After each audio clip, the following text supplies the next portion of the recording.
मुख्यमंत्री हेमंत सोरेन के नेतृत्व वाली सरकार ने अपने कार्यकाल का 2 साल पूरा कर लिया है। 29 दिसंबर 2019 को मुख्यमंत्री के रूप में हेमंत सोरेन ने इस राज्य की बागडोर संभाली थी। 2 साल गुजर गए और अब जनता ये जानना चाहती है कि उनकी सरकार ने क्या कुछ किया है इन 2 वर्षों में।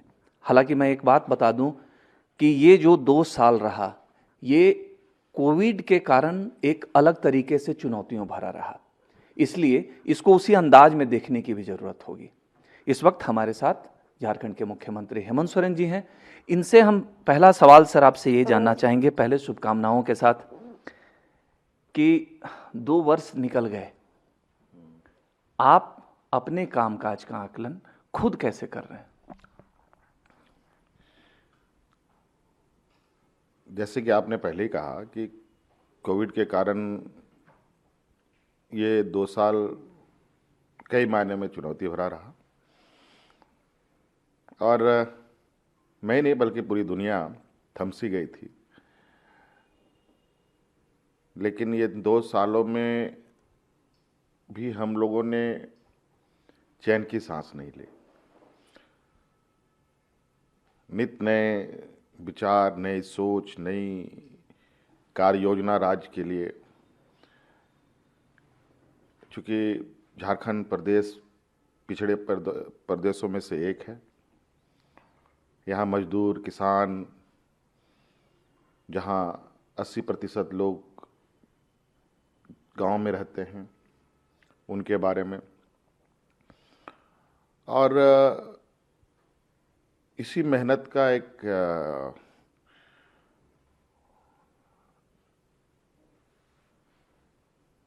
सामने उदाहरण है जो दिख रहा है कि आज जो पूर्व में सरकार कहीं ब्लॉक हेडक्वार्टर से, कहीं जिला हेडक्वार्टर से, कहीं राज्य के हेडक्वार्टर से चलाती थी, अब सरकार पूरी तरीके से गांव में है, पंचायतों में है और पूरे राज्य में माननीय विधायक, माननीय सांसद, माननीय जनप्रतिनिधिगण, चाहे पक्ष के हों विपक्ष के हों, सभी सरकार के प्रोग्राम के साथ खड़े हैं। एक उत्साह भरा वातावरण ग्रामीण क्षेत्रों के अंदर, शहरी क्षेत्रों के अंदर गूंज रही है और पूरी महक में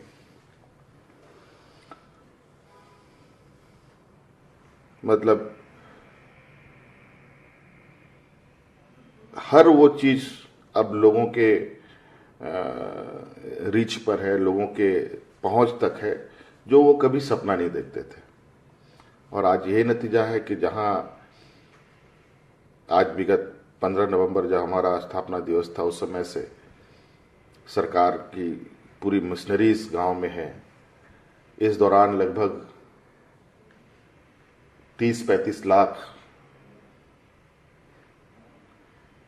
आवेदन सरकार को मिला और जहां 20 से 25 लाख आवेदन लगभग ऑन द स्पॉट निष्पादन भी किया गया। इतने बड़े मुहिम में कहीं कहीं कुछ छोटी बड़ी घटनाएं की शिकायतें भी हमें मिली, उन शिकायतों का निष्पादन भी किया गया। कई बार मुझे रात में कुछ गरीबों का, कुछ जरूरतमंदों की खबरें कभी फेसबुक में देखने को मिला, व्हाट्सएप में देखने को मिला, ट्विटर के माध्यम से देखने को मिला।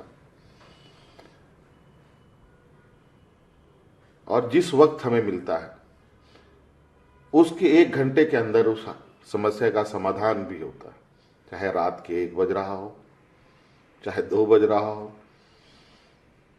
तो ये जो एक परिपाटी है, जो हम लोगों ने, जहां लोगों तक न सरकार की नजरें पहुंचती थी, न सरकार की आवाजें पहुंचती थी, न सरकार की योजनाएं पहुंचती थी।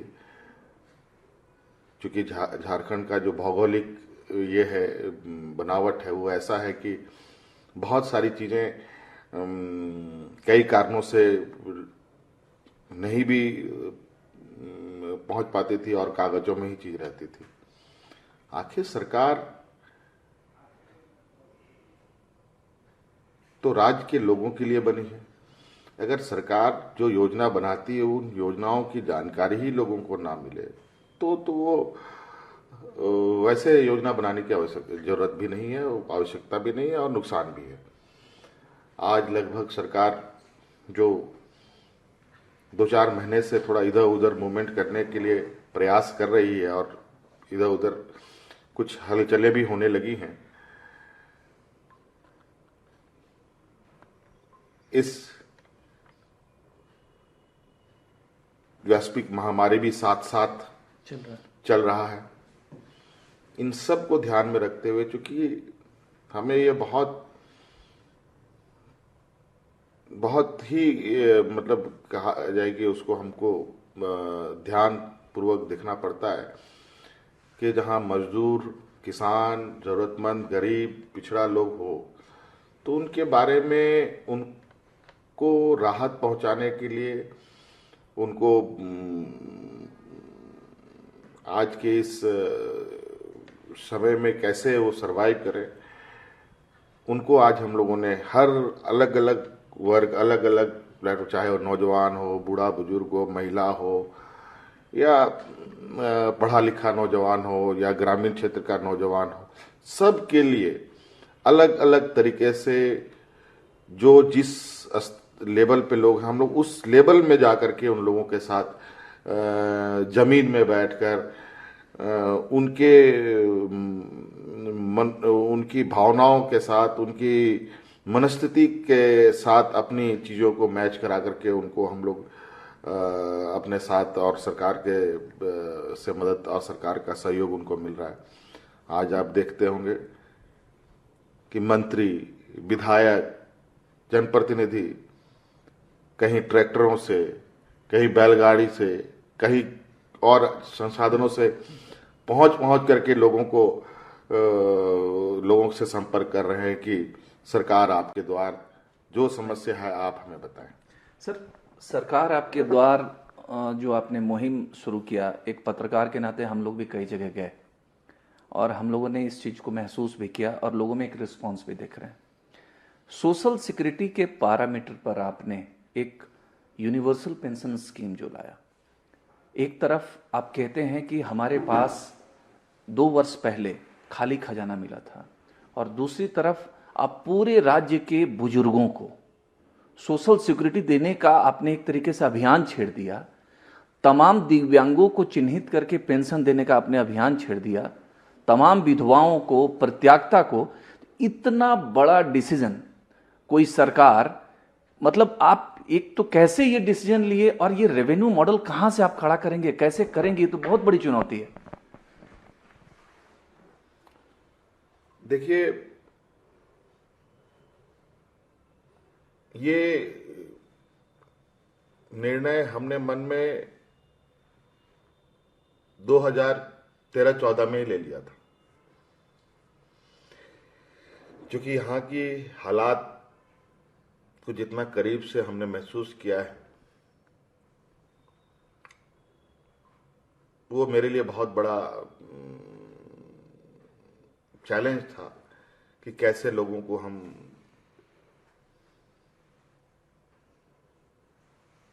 मदद पहुंचा पाए। इनफैक्ट मेरी नहीं बल्कि हर जनप्रतिनिधि की ये एक ऐसी समस्या थी जहां लोग मुंह चुराते भागते थे। जरूरतमंद लोग आते हैं, जनप्रतिनिधि बहुत हुआ तो अपना जेब से 1000 रुपये निकाला, उसके बाद उसके तरफ मुंह मुड़ के भी नहीं देखा, फिर पता नहीं चुनाव के बाद भी मिलेंगे कि नहीं मिलेंगे। बिल्कुल बिल्कुल। लेकिन वो एक ऐसा घटना है, वो एक ऐसी चीजें होती हैं जहां जरूरतमंद के लिए महरम नहीं बल्कि और उसको तकलीफ देने का है। बिल्कुल। तो हमने इस बात को महसूस किया है और मेरा अनुभव भी रहा है छोटे से राजनीतिक कार्यकाल में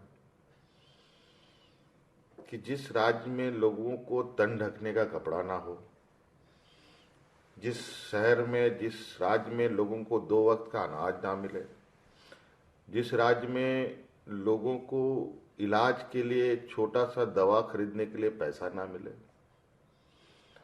पैसा ना जुटा पाए, तो आप क्या उम्मीद कर सकते हैं कि ऐसे लोगों के साथ राज्य का विकास हो सकता है?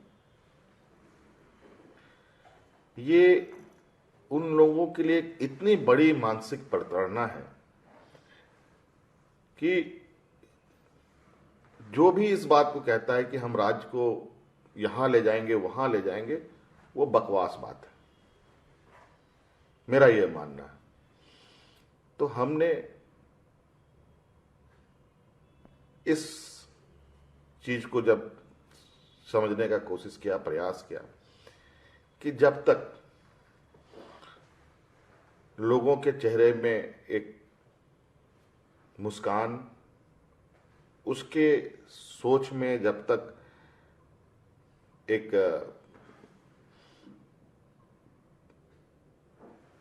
भविष्य को लेकर नई विचार या अपने को आगे बढ़ाने की एक इच्छा शक्ति नहीं जगेगी, राज नहीं बढ़ सकता। तो हमने उसके व्यक्तिगत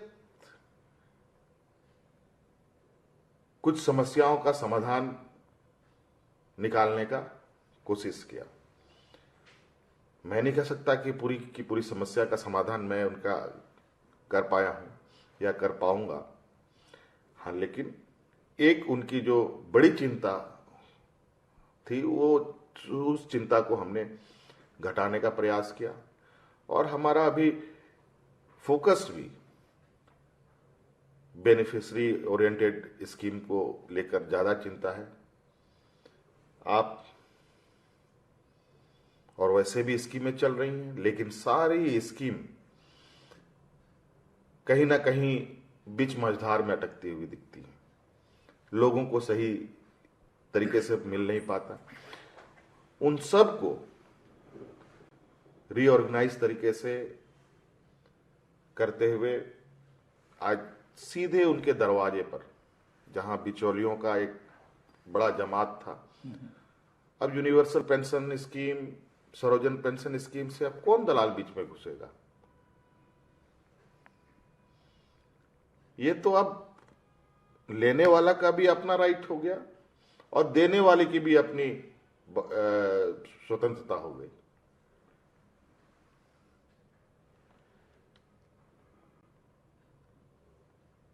बुजुर्गों को पेंशन पहले मिलता था, लेकिन जिस गांव में 2 लोगों को ना मिलता हो, 2 लोगों को मिलता हो, 10 लोगों को ना मिलता हो, तो जो एक असमानताएं थी, उस असमानता को हमने पाटने का प्रयास किया है। और मुझे लगता है कि ये एक निर्णय, तो मुझे लगता है कि देश में ये एक क्रांतिकारी निर्णय है। हमने देश के प्रधानमंत्री से इस बात को भी कहा था, क्या देश के खजाने में इतनी क्षमता नहीं रह गई कि हम देश के गरीब गुरबा जरूरतमंद को पेंशन उपलब्ध करा पाए? जब कोई बात नहीं आई तो हमने अपने जिम्मे से इस जिम्मेवारी को उठाया। और संसाधन की जहां तक आप बात कहें, जहां हमने कहा कि हाँ, ये बात जरूर है कि पूर्व की सरकार ने कर्ज को आय का साधन समझा और पैसे की बंदरबाट करेगी, पैसे की मतलब बेवजह फिजूल खर्ची की।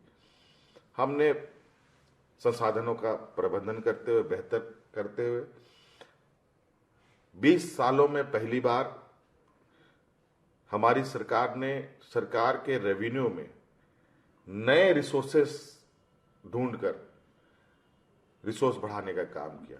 आपने देखा होगा कि हम लोगों ने ट्रांजिट टैक्स इम्पोज किया। आपने देखा, अभी आप देखेंगे कि टोल टैक्स भी हमारा आएगा, जहां मात्र 10 रुपए के कंट्रीब्यूशन में आज सरकार 600 करोड़ रुपए कमा रही है। तो रिसोर्स भी ऐसा नहीं कि हम उसकी चिंता नहीं है। सरकार को ये भी चिंता सबसे अधिक होती है कि लोगों को अगर हमें राहत देना है तो संसाधन भी जुटाने हैं, और संसाधन का जो जो टैक्सेशन सिस्टम है, जो भारत सरकार के तरफ से मिलना है, जो और भी रेवेन्यू रॉयल्टी से मिलना है, वो तो एक वर्षों से चला रहा था, फिर भी इनको पूरा नहीं हो रहा था। ये सिर्फ मिसमैनेजमेंट और सरकार ना चलाने के अनुभव का नतीजा है। आप सोचेंगे कि गुजरात से झारखंड को चलाएंगे तो नहीं चल सकता।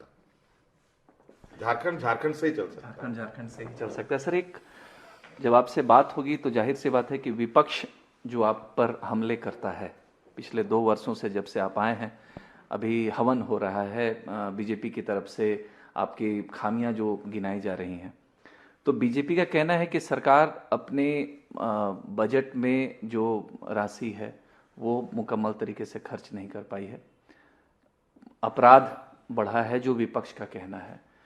इसको आप किस रूप में देख रहे हैं? देखिए राजेश जी, विपक्ष जो भूमिका में है, पहले तो वो अपनी विपक्ष की भूमिकाएं अदा करने में विफल है। आज विपक्ष कौन है? विपक्ष का लीडर ही नहीं है इनके पास।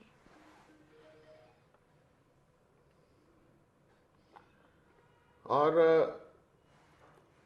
बोरो प्लेयर से ये विपक्ष की भूमिका निभाने का प्रयास कर रहे हैं। चलिए, वो उनका इंटरनल मैटर, मैं नहीं जानना चाहता। देखिए, ये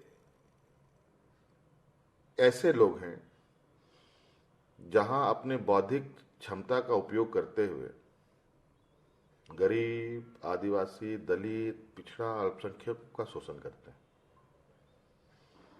ये नहीं चाहते कि ये वर्ग आगे आए, और ये उनकी ये संकीर्ण मानसिकता है। संकीर्ण मानसिकता नहीं, उनकी विचार ही वही है। आपने देखा होगा, इनके बड़े बड़े नेता दलितों के घर में जा करके खाना खाने का, अब इनको प्रूफ करना पड़ता है कि हम दलितों के संग हैं, हम पिछड़ों के संग हैं, हम आदिवासियों के संग हैं। इनको अब कहा जाए कि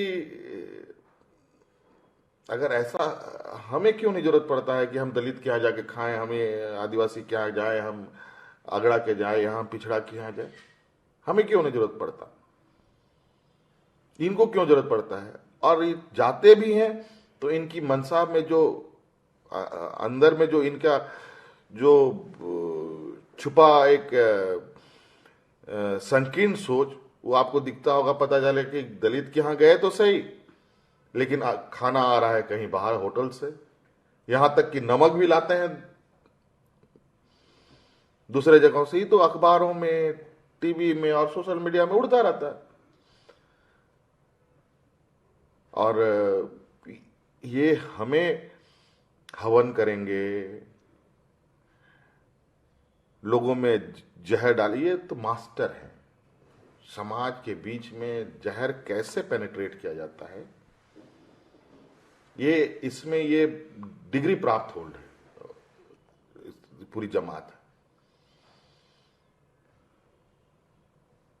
जहां देश में शांत और सौहार्द वातावरण है, वहां इनकी दाल नहीं गलती।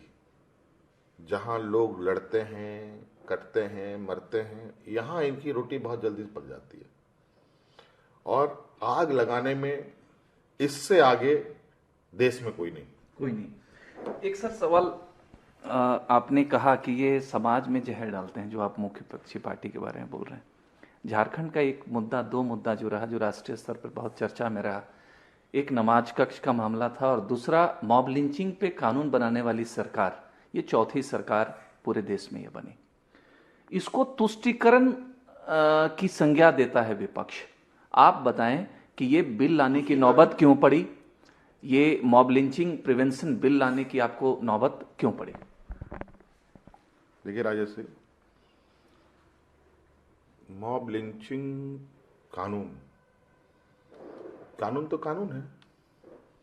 इसमें तुष्टीकरण की बात कहाँ से इनको खुशबू आती है? क्या उसमें कोई हिंदू लिंचिंग एक्ट है कि मुस्लिम लिंचिंग एक्ट है कि आदिवासी लिंचिंग एक्ट है? क्या है? कानून सबके लिए बराबर है। कानून बनते भी हैं, कानून डिलीट भी होते हैं। बस वो आपके समक्ष रखा गया एक दस्तावेज है कि आपने गलत किया तो आपके साथ ये कानून संबद्ध कार्रवाई होगी।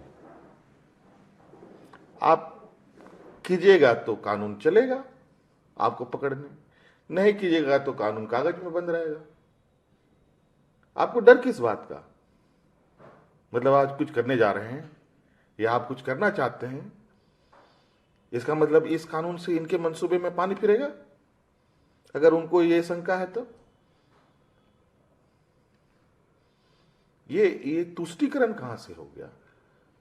ये कानून तो देश में इनकी सरकार को लाना चाहिए, सबसे पहले पार्लियामेंट में आने चाहिए। 2014 के बाद जो देश में हालात बने, हमारे राज्य में सैकड़ों लोग मारे गए, उसमें सिर्फ मुस्लिम नहीं है, हिंदू भी मारे गए हैं, आदिवासी भी मारे गए हैं, अन्य लोग भी मारे गए हैं। तो मॉब लिंचिंग किसी एक व्यक्ति को ये नहीं करता, इंडिकेट करता, वो हमें भी करता है, आपको भी करता है। तो ये इनकी ये मैंने कहा ना, ये वो बौद्धिक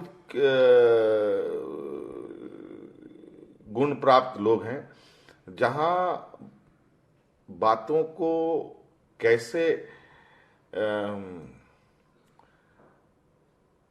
गलत तरीके से इंटरप्रिटेशन हो, हमें भी बहुत कुछ पता है। ऐसा बात नहीं है, इनके कपड़े के अंदर नहीं, इनके मन में क्या है उतना हम भी आज समझने लगे हैं। अब देश का दलित, आदिवासी, पिछड़ा, मजदूर, किसान समझने लगा है।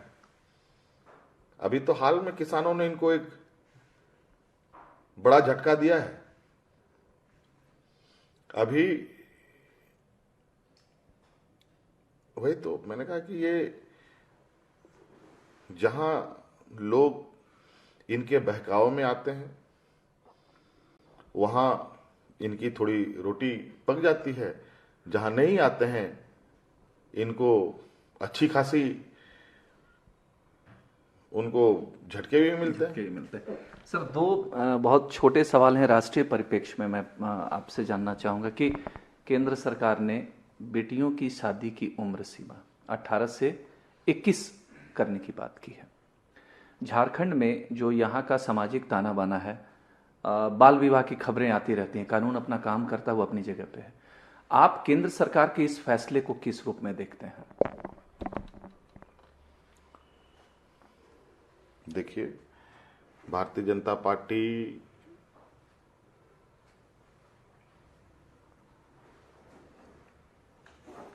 मानववैज्ञानिक खेल खेलने में भी मास्टर है, और कैसे लोगों के दिमाग, क्योंकि काफी इन्होंने इस पर रिसर्च किया है और इनके अभी काफी सहयोगी भी बने हैं, कैसे लोगों को एक कैलकुलेशन के साथ, और हर चीज आज के दिन में लोगों को समझना, समाज को समझना, और उनके लिए जैसे हम आज कोई कार्य योजना बनाते हैं ऐसे लोगों के लिए, जो चूंकि हम इसलिए इतना मजबूत कार्य योजना बनाते हैं चूंकि यहाँ के लोगों के ताना बाना को समझते हैं, यहाँ के लोगों के भावना को समझते हैं, यहाँ के लोगों के मनस्थिति को समझते हैं। तो आज इस वजह से वो प्रोग्राम उनके लिए काफी लाभदायक होता है। उसी प्रकार लोग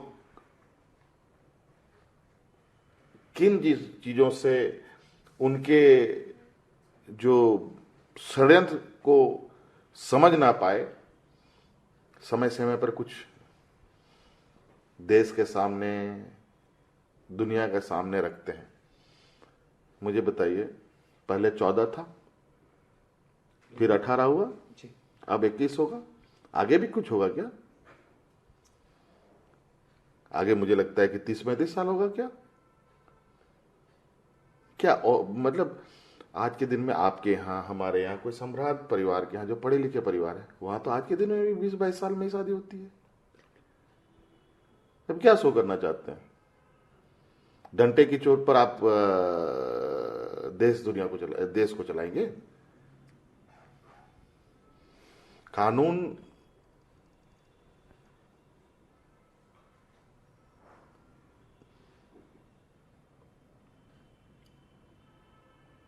वैसे हो जो लोग, अब ये कानून किन के लिए? अनपढ़ों के लिए, पढ़े लिखे लोगों के लिए, किन के लिए? आज इतनी लोगों में समझ है, बाल विवाह की बात जो लोग कहते हैं, देखिए, नेगेटिव और पॉजिटिव दोनों साथ साथ, दोनों भाई है, जुड़वा भाई। अगर 100 अच्छी चीजें हैं तो 1-2 जरूर गलत चीज आपको मिलेंगी। लेकिन अब स्थिति यह है कि ये दोनों जुड़वा भाई पूरब पश्चिम चला गया है और नतीजा देश में पूरी हलचल हुई पड़ी रहती है। और आप ये इससे क्या आप साबित करना चाह रहे हैं, ये समझ से हमारे परे है। बिल्कुल सर, एक अंतिम सवाल कि अब हम फिर वैसे मोड़ पर खड़े हैं जहां ओमिक्रॉन एक वायरस एक नए स्वरूप के साथ आ गया। यूरोपियन कंट्रीज में क्या प्रभाव है, अमेरिका में क्या प्रभाव है, आप देख रहे हैं। झारखंड 2 दौर देख चुका है। सेकेंड फेज में जो तकलीफें हुई थी वो आज भी वो दर्द हम महसूस करते हैं। थर्ड फेज न आए झारखंड में, ऐसा न हो, इसके लिए आपकी सरकार क्या सोचकर बढ़ रही है? क्या लोग अस्वस्थ रहें? और चूंकि अब नया साल आने वाला है, आप लोगों से क्या अपील करेंगे? देखिए राजेश जी, संक्रमण हमारे साथ साथ चल रहा है और हमें यह नहीं भूलना चाहिए कि इस संक्रमण का ना कोई इलाज है, ना कोई दवा है। इस संक्रमण का इलाज, इस संक्रमण का डॉक्टर अपने आप में हम खुद हैं। हमने और सरकार ने जो कोरोना को लेकर SOP जारी किया है, जो दिशा निर्देश दिया है या समय समय पर देता है, उसका अनुसरण निश्चित रूप से करें। मास्क लगाएं, हाथ धोएं, भीड़ भाड़ जगहों में अधिक ना रहें,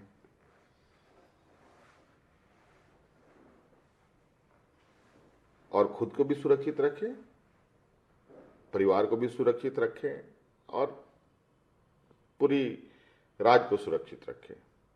यही इस संक्रमण का मूल इलाज है।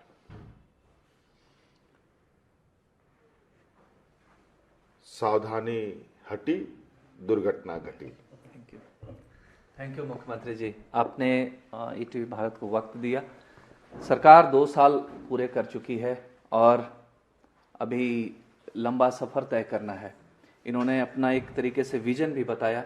अभी फिलहाल समय है खुद को सुरक्षित रखने का, क्योंकि ओमिक्रॉन दस्तक दे चुका है और बहुत तेज़ी से बढ़ रहा है, तो उस बात का ख्याल रखें। हम सरकार को, मुख्यमंत्री जी को शुभकामनाएं देंगे कि आगे आपसे फिर मुलाकात का हमें मौका मिले। और यूनिवर्सल पेंशन स्कीम, चूंकि मैंने आपको इसलिए ये कहा कि मैं खुद एक छोटे से गांव से आता हूं और मैंने बुजुर्गों को देखा है, 300 रुपये भी जब मिलते हैं तो उनके चेहरे पे, उन बुजुर्गों के चेहरे पर कितनी खुशी आती है। लेकिन आपने 1000 रुपये रखे हैं, तो उम्मीद करते हैं कि ये स्कीम जब सामने आए तो उसका असर हमें नजर आए। थैंक यू मुख्यमंत्री जी।